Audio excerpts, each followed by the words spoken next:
This is Angela Keaton with AntiWar Radio. And on the line with me today, I have Frank Dorrel, and mostly associated with Addicted to War, but also the most indispensable mailing list I have ever been on. Has absolutely every bit of information you need to know about anti-war and peace activism anywhere in Southern California. Frank, how are you doing today?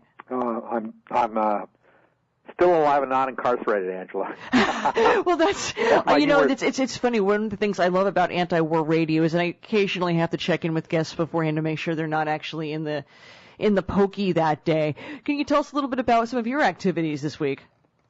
Well, as you said, I have my email list, it's a local list to Los Angeles and the Southern California area, where I send out daily emails about events that are happening mostly.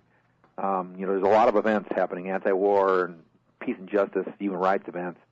And we actually put on 3 or 4 or 5 a year at our house here in Culver City. And other note-wise, the Addicted to War books continue to go out. I put the book out in 2002, Addicted to War, Why the U.S. Can't Kick Militarism by Joel Andreas. And to this date, 8 years later, I put out about 240,000 of these books in English. And, I'm just connected to people in the anti-war movement, peace movement, and there's always something happening. And I get a lot of emails and calls and messages from people about all kind of things, and it keeps me really busy. So that's what's happening here. How are you doing? Well, it's another business day at AntiWar.com, which means the war is the health of the state. Yeah. And that's kind of the premise where we're starting from. But I do want to talk a little, just before we get started into some of the more policy questions, a little bit of background about how you're an extremely motivated activist, especially on the topic of war. Why? Well, it all goes back to, and I am a veteran. I was in the Air Force. I enlisted during the time of the Vietnam War in the Air Force because I didn't really want to be a soldier, in an Army or the Marines. But I thought the idea of killing anyone or shooting at anyone or being shot at seemed crazy to me. But I didn't have any idea of, the United States' role in all this. It was years later after I was out of the Air Force and I had this job as a driver for the University of Southern California, and I discovered KPFK, 90.7 FM radio here in Los Angeles, listener-sponsored. And I started hearing people like Blaise Bonpane and Noam Chomsky and Howard Zinn and all the other, people that you probably had on your show, actually. And I learned something that I didn't know. I learned the United States, is addicted to war. And I learned that we live the big lie in this country, and it just made me very upset. And I got involved. I got involved with Veterans for Peace, and I started going to hear the speakers when they came to town and reading their books and seeing their videos and listening to their audio tapes. And then in 2000, I made my film called What I've Learned About U.S. Foreign Policy, which is a 2-hour compilation of some of the most important truth tellers and best documentaries I had at my disposal at the time. And I put it together, and I think it's been seen by millions of people since then. And it still goes out. And then a couple years later, we put out the Addicted to War book from Joel Andreas. And so those are my 2 main things that I put out. But I do support everybody and anybody that's doing this work that I can, because the bottom line is we've got to wake up more Americans. I know this is what you do, obviously, Anti-War Radio, to wake up more Americans to understand that we're living the big lie here, and it's really only going to change when more Americans stand up, wake up, stand up, and insist and make it stop. It's not going to happen any other way, I don't believe. Well, you talk about waking up people. And it's all a big lie, but I want to break that down a little bit. What is it that do you think that maybe average Americans, if you're looking through the lens of an ordinary person, what is it that he or she sees about U.S. foreign policy, if he or she sees it at all? Well, a lot of people don't see it too much at all, really. They don't pay much attention. But probably a lot of people just think, the United States are the good guys, and whatever we're doing around the world, it's because we're fighting evil. We're fighting to help people out around the world, and although we may make mistakes, and there may be, aberrations, overall, the United States are the good guys, and everybody, and the other people are the bad guys, and that's what people have been taught here by the media, by our system here, and there are a lot of reasons to believe that until you really look at the truth and realize that it's the opposite of that, and it's really a big nightmare for the people of the world. And our own people too. So that It's hard getting people to see it, though, because they're busy with their own life, and their own life might not be so easy. And also, what we're trying to tell people isn't so fun to know, because once you understand this, that our country really is the biggest terrorist country in the world, really, and is, killing people all over the world and has for decades. It's not easy information to have. It's much easier to kind of not believe it and just, go the other way. But I will say, I do believe there's probably more people aware of this now than any time in the history of this country. I do believe it because of the Internet and because of, AntiWar Radio, because of Democracy Now!, Amy Goodman, because of Michael Moore, because of Veterans for Peace, and, all the authors that are out there, and because of Addicted to War. It's become pretty well known also. So I always try to be positive and try to tell people, yeah, we can do it. We just have to keep going. And you can do something by just learning, taking in the information, understanding, and then doing whatever it is you can do to try and wake up other people and make a change. I guess I'm just trying to make this, think about this in terms of, using Addicted to War and metaphor and language that we used to always discuss military service and patriotism makes it almost impossible for anyone to discuss these things without sounding like, quote, a traitor. And even that concept is an interesting one, or being anti-American. And you're a United States veteran. You're going to bring credibility to the argument, because what is it that we say? Thank you for your service. Yeah. And when someone says that to you, is it awkward? Well, they usually, when they say it, they mean it in a good way, of course. And of course, I understand exactly what you're talking about, because it's really Orwellian what we're dealing with here. It's really like the Matrix. It's all turned upside down. And our struggle really isn't against the soldiers, most of them have been duped like everybody else. It's against this system. But it's really great to be working with Veterans for Peace, a national group of veterans from all over the country and the world, actually, who have been in wars, who have actually, some of these veterans have, actually been out in the jungle fighting and shooting, who have come to see that wars are wrong with their lives and speak out. I'm sure you're aware of this, that yesterday, I think like 135 people were arrested in Washington, D.C., protesting our policies in Afghanistan and Iraq, and a lot of them were Veterans for Peace. Some of them were, Daniel Ellsberg was there, and others, so. Oh, and our previous guest, Deborah Sweet from World Can't Wait, she was arrested as well. Oh, right. Well, and those are very important public statements, and I think it's a powerful image to people who remember the Vietnam era to see Daniel Ellsberg get arrested, so they understand exactly what is at stake here, and just even our ability to maintain ourselves as anti-war activists and not be held under state scrutiny. And we're still barely lucky enough to be able to express our opinions freely, because if you notice in the past few weeks, WikiLeaks has brought out the insane fascist in everyone, including people bringing back the 1917 Espionage Act. How is this going to affect activism? Well, I guess we'll have to find out. I don't know. We just have to keep going. There really isn't much choice once you're involved with this. There isn't much choice except to keep doing it in any way you can. For me, it's easier than some people, I think, because the two materials I have here, the book, the Addicted to War book, and my film, What I've Learned About U.S. Foreign Policy, are very popular still, and people order them all the time. And that's why I give you that humorous answer when you asked me how I was doing when I said I'm still alive and not incarcerated, because that's the humorous answer I give people. But it's true. So far, I don't know what the future is going to bring in that area, but I don't know. I guess if we get arrested, maybe it means we're getting somewhere. All right, this is AntiWar Radio. I'm Angela Keaton, and AntiWar Radio, of course, LRN-FM, Anomaly Radio News Network, and a million other places that we will talk about in just a little bit. Today with me on the line, I have Frank Dorrel from Addicted to War and his amazing mailing list. I'm talking a little bit about his activism. Something I'd like to talk about a little bit is AntiWar.com later this year. Justin Raimondo said he'd like to bring about a more activist focus to our mission. It's really, really important, because merely just putting out information alone has not made a change. And what people ask are, what are practical things that I can do, an ordinary person, to stop the war or stop the next war or end the occupation? And Frank, can you help me basically teach young activists how to get interested in the war and what they can do to stop this? Well, I just have to go back to what I do with putting out the information. I know it isn't the only thing, But to me, nobody's going to be able to do anything if they don't understand what a lie we're living under here.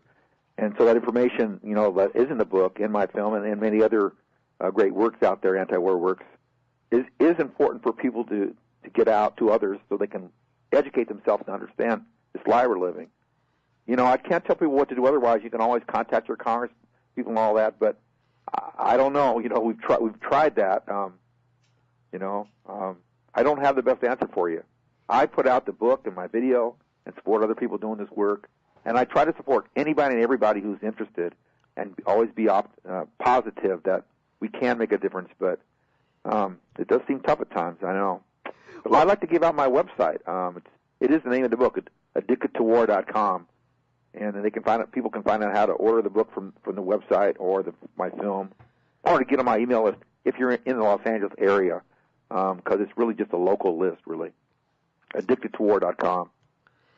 Well, it's an amazing list, and it's absolutely indispensable to me. But you said there, you said made a kind of a list of things, writing to congressmen, and you seemed uneasy about it. I mean, do you believe that ordinary retail politics, or just ordinary, everyday, the conventional methods, can they stand a chance if everything is based around the notion of empire? Yeah, I don't want to put down anything that any effort anybody makes. I want to support them doing it. I never want to put anybody down for trying anything. I think we need more numbers of people to understand this and be upset about it. And of course, part of the problem we got right now is that the trick they pulled when they got Obama as president. A lot of people, even people I've known in the movement, thought when he became president things were different because he seemed different than Bush.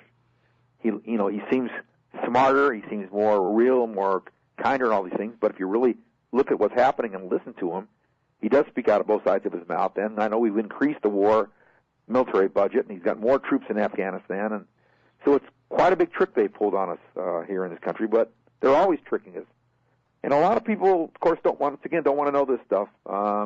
Because it makes them uncomfortable. But we're doing the right thing, Angela, so we just have to keep going forward, and I don't know what else to say. It's something I struggle and wrestle with, too, because people ask, how can I help? And usually what I say is, get the information out there. Yeah.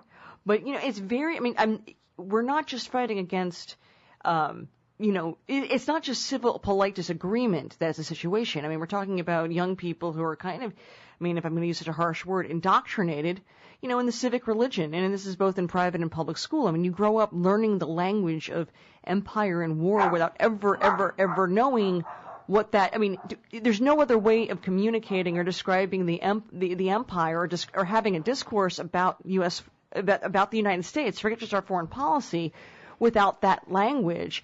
And how do I break through that barrier? Yeah. It's not just the mentality of, thanking people for their service. And I don't mean that in an ironic sense, but when people say that, and a Marxist friend of mine from Austin who's a Gulf War vet said, please do not thank me for my service. Why would you do such a thing? Right. That's how conflicted, because in that language, it's extremely difficult to talk about these things, because the real religion of the U.S. is the civic religion. It's not a Christian ethic. It's not Judeo-Christian kind of a Western understanding of morality. It is the state at the center of this. And without that, we would not be able to sustain the wars overseas. The us versus them and the inherent racism and religious bigotry. All of that, to me, seems like something that has to be broken down piece by piece at a cultural level. Yeah. Well, I agree. I don't know if you know that the Addicted to War book it's actually in hundreds of high schools all around the country and colleges. This is something when I was growing up would never have happened. A book like this would have never been able to be used in schools. Actually, my daughter, junior at Culver City High School here in Los Angeles, 2 of her teachers used the book. So if there's any teachers out there, if somebody's listening to your show, they obviously are open to these ideas. The book is a great book to use in schools. It's all documented. It's got 161 footnotes, and it's a real history book. I don't know if we said it's in a comic book format, but that's what I focus on. That's what what I've been doing, Angela, is working on, through the book and my film, educating people with those items. There are other great items. The Arlington West film was a film made by Dudar and Sally Marr. It's a great anti-recruiting film. They're showing it in high schools all around Los Angeles. Have you seen that? No, I have not. Yeah, when they go into the schools and show their film and see all these Iraq veterans speaking out against the war, people won't enlist. So they're doing that work. I work with Cole Miller and Ann Miller, a number of victims who have brought 10 war-injured Iraqi children to the United States, and when they bring them here to get medical treatments, and when people see these children who've had their arms blown off and their legs blown off and who can't see or can't hear from what we've done to them, it affects people. So there's a lot of different, things that are happening out there. We just have to keep, to the listeners, find out, educate yourself, find out what it is you feel you can do and do it, This is a morbid and dark question, but it's important to ask, and given the circumstances of your background with Vietnam, but would a draft make a difference in terms of getting people in the streets? I believe so. I'm not for a draft, but I believe it would, because I believe the difference between now and then is that when they had the draft, there were more people against the war because they were afraid of losing their sons, their brothers, their boyfriends, their husbands, their loved ones, their friends, and right now, because there's not a draft, there's not as many Americans dying. There's 5,000 something. It's a lot, but it's not as many, and it's more out of sight, out of mind. I think they won't bring back the draft for that reason. I think you're right about what you're saying there. Well, without basically, and conscription, by, antiwar.com standards, conscription is slavery. And I'm not suggesting that would be the ideal way of bringing about any change, because that in itself is violence. But most people, and granted, I do, I'm kind of in a middle class bubble, don't know anyone who's served in the past 20 years. It's very few people, unless you're running in political circles, where you're, or activist circles, where you're meeting people who have firsthand experience. Right. And certainly, I watch CNN and I watch Fox News. Those are the choices on the menu on the television for mainstream news, and I'm barely getting information on what the war looks like, and that makes me question what it is that the everyday person understands about the occupation of the Middle East. Right. Well, you're right. It's out of sight, out of mind, and the mainstream's not going there. That's how it works. That's the way it works in this country. I asked this question of our last guest, Deborah Sweet. Now, we've had a midterm election in the last month, and I am increasingly nauseated by Barack Obama as a rightward. Of course, some of us might say he was already kind of on the right when he came in, or his continued rightward trajectory. How this is going to affect any possibility that will be out of Afghanistan in 2011, if you even think that's a possibility at this point. No, I don't think so. He's part of the system. He's I don't know exactly, how this has all happened, if he's been there all along, or they threatened him, or what it is, or they've brought him, they've trained him for this, I don't know, but he's obviously part of the system, and in a way he's worse for the peace movement and the anti-war movement than Bush was, because when Bush and Cheney were in power, people were riled up and out in the streets and were active, and Bush and Cheney were so obviously wrong, obviously arrogant, and obviously, evil. And Obama is not so obviously that way. He is to some of us, but it's not obviously the president. It's this system we have. It's this country we live in, under this capitalistic society we have, where they've turned war into some kind of a heuristic thing. And the bottom line is, our country's doing what the Nazis did. We're invading countries, and we're killing millions of people, and we're oppressing people all over the world. And it's really a big nightmare. Really quick, Frank, because we've got a lot of homeschooling moms out in the audience. If you can tell them how they can get a hold of your books so they can teach their children about the U.S. foreign policy. Well, if you're on the internet, go to addictedtowar.com. If they want to call me, it's 310-838-8131. 310-838-8131. I sell everything for the lowest price, Angela. If need be, I give it away. I'm not a business person. Thank you so much.